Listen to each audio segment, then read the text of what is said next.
皆さんこんにちは。久々にキャンプテントハウスタスコテージしてきました。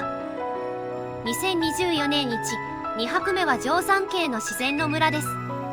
テントハウスは中で料理ができないので極寒の外で料理して、コックの私が中に料理を渡すという修行です。3月後半の定山渓はまだ雪が多く、夜はマイナス10度まで下がりました。この日は寒かった。焼肉のタレを忘れたのですが自販で売ってました。ぐぬぬ。翌朝一面真っ白になっていました。シマエナガを探そうと思っていましたが、雪のせいで全然小鳥がいませんでした。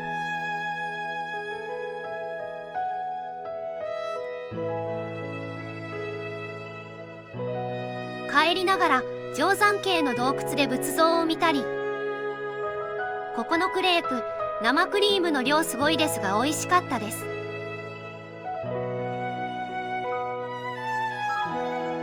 そしてここから2泊目コテージです。前に紹介したスイステックの D にナイフ、玉ねぎなど野菜を料理するのに使ってみました。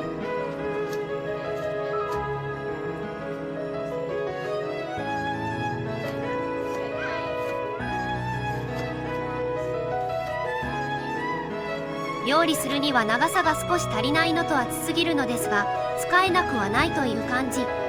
使った後拭いておけば錆はしない模様。使った後の切れ味チェック。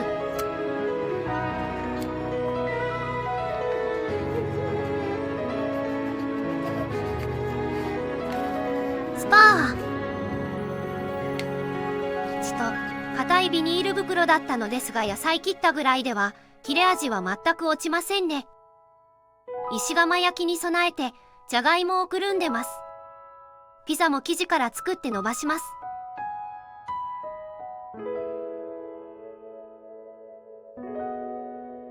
このような石窯を500円、焚き木付きで借りられます。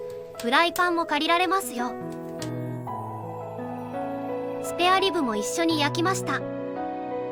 翌日はシマエナガを探しましたが撮影ならず、同じパン屋さんでパンとクレープを買って帰りました。